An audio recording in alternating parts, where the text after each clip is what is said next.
కేసీఆర్ గారు మహబూబ్ నగర్ నుంచి పోటీ చేసిండ్రు. నా దగ్గరికి ఒక్క ఇన్ఛార్జ్ కూడా రాలేదు. నా దగ్గర నాగర్ కర్నూలు పార్లమెంటు పరిధిలో 7 అసెంబ్లీ సెగ్మెంట్స్ ఉంటే ఒక్క సెగ్మెంట్లో కూడా కారు గుర్తు పైన ఎమ్మెల్యే అభ్యర్థిని నిలబెట్టలేదు. కానీ ప్రజల లోపల ఉన్నటువంటి ప్రగాఢమైనటువంటి కోరిక తెలంగాణ రాష్ట్రం రావాలి, ఒక యువకుడు వచ్చిండు, చదువుకున్న యువకుడు వచ్చిండని ఓట్లు వేద్దామని అంటే 3,80,000 పైచిలకు ఓట్లను 2009లో నేను సాధించడం జరిగింది.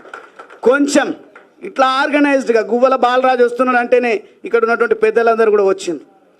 ఇది మంచి శుభ పరిణామం. పని చేసేటువంటి యువకుడు వచ్చిండు అని చెప్పేసి సంతోషంగా వచ్చింది.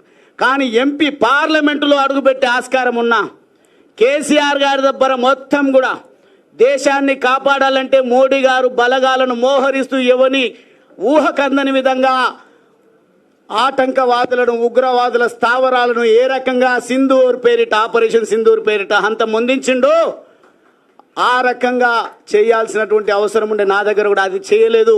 కానీ మహబూబ్ నగర్ పార్లమెంటులో మాత్రం నా university, Osmania university, Kakatiya university, అదేవిధంగా రకరకాల సంఘాలను అక్కడికి తీసుకెళ్ళి గెలుపొందిండు. గెలుపు నాదే అని క్లెయిమ్ చేసుకున్నా ప్రజలు ఏమనలేదు.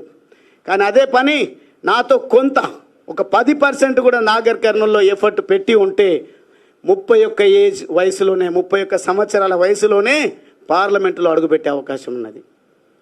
కానీ బాధపడకుండా పని చేసుకుంటూ పోతే 2014 ఎన్నికలు వస్తే మళ్ళా కూడా పెద్దలు రాములు గారు ఒక పార్టీలో మంచి నిబద్ధతతో పనిచేస్తున్నారు. పోటీ వీళ్ళకే పెట్టాలి. గువ్వల బాలరాజుకి టికెట్ ఇవ్వమని పాపం వారిని మోసం చేసి పార్టీలోకి తీసుకొచ్చిండ్రు. ఎంపీ చేసినామని మాట్లాడవచ్చు వారి గురించి కూడా. వారికి క్రెడిబిలిటీ లేకుండా, నాకు క్రెడిబిలిటీ లేకుండా మేము ప్రజా జీవితంలో కొనసాగడం లేదు. మాకు ఎంతో కొంత క్రెడిబిలిటీ ఉంది, హార్డ్ వర్క్ చేసే స్వభావం ఉంది. కాబట్టి మేము గెలిచి 2014-18లో గెలిచినాం. కానీ 2023లో ఓడిపోయిన వెంటనే గువ్వల బాలరాజుకి అహంకారం ఎక్కువ, గువ్వల బాలరాజుకు కోపం ఎక్కువ, అందుకే ఓడిపోయిండు అన్నారు. అలా సార్ మీరు ఎట్లా ఓడిపోయినరు?